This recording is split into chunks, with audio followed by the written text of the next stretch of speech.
దీపాలు పెట్టుకొని మేము వచ్చే టైంకి చదువుకుంటా కూర్చోండి. ఏమైనా మన సర్టిఫికెట్లు కనబడుతున్నాయా, పోయినాయా? ఉన్నాయండి, నా సర్టిఫికేట్స్ అన్నీ ఉన్నాయి. అన్నీ ఉన్నాయి. ఎగ్జామ్స్ ఎప్పటి నుంచి? ఈ మంత్ 9th నుంచి అండి, నెక్స్ట్ మంత్. ఏం చదువుతున్నావు? PG first year. PG first year చదువుతున్నావు. సో ఇక్కడ కూర్చొని చదువుకుందామని వచ్చావు ఇక్కడ. అవునండి, ఇక్కడ కూర్చొని చదువుకుందాం. ఎట్లా అనిపిస్తుంది ఈ సిచ్యువేషన్ లో ఇలాంటిది జరగడం నీకు ఎలా అనిపిస్తుంది? చాలా బాధాకరం అండి. ఇప్పుడున్న పరిస్థితుల్లో చాలా బాధాకరం. అసలు ఎలాంటి సౌకర్యం లేని పరిస్థితుల్లో మేము ఇక్కడికి వచ్చి ఉందాము. ఎన్నో ఇంటి దగ్గర ఉన్నాము, అన్నీ అమ్ముకొని ఇదే మాకు మొత్తం మాకు కావాలని వచ్చి ఇక్కడ ఉన్నాము. ఎలాంటి నోటిఫికేషన్ లేకుండా నైట్కి వచ్చేసి ఇవన్నీ కూల్ చేస్తాము అని మా దగ్గరికి వచ్చి ఇలా మాట్లాడుతున్నారు. సార్ ఎందుకు కూలుతున్నారు? మరి మాకంటూ ఆధారం ఏం లేదు, ఇది ఒక్కటే ఆధారం ఉంది.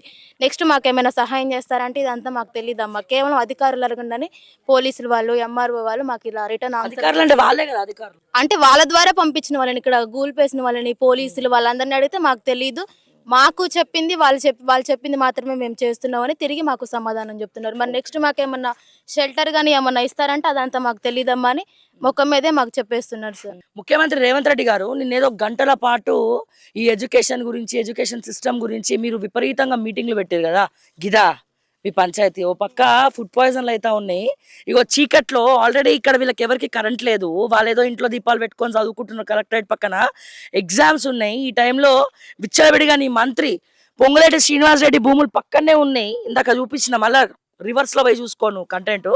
ఇగో చదువుకుంటున్నారు ఇక్కడ ఇక్కడ ఇక్కడ కూర్చొని ఈ ప్లేస్ లో కూర్చొని చదువుకుంటారు. నీకు, నీ ప్రభుత్వానికి, ఆ పొంగులేటి శ్రీనివాస్ రెడ్డికి, నీ మంత్రులకు పేరుకి ఖమ్మంకి ముగ్గురు మంత్రులు ఉన్నారు.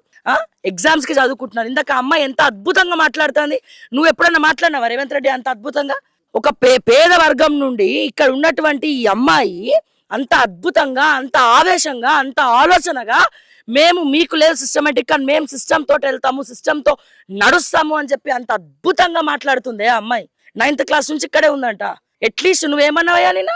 నరం శరం గరం గరం ఏదో అన్నావు, అసలు అది గుర్తురావట్లే. అసలు ఎట్లా వస్తాయి నీకు ఇట్లాంటి వ్యాఖ్యలు? మళ్ళీ వాళ్ళు బుల్డోజ్ అయ్యి ఏడుస్తా ఉంటే ఆనందపడతావా? మనసుకి చాలా మంచిగా ఉందా నీకు?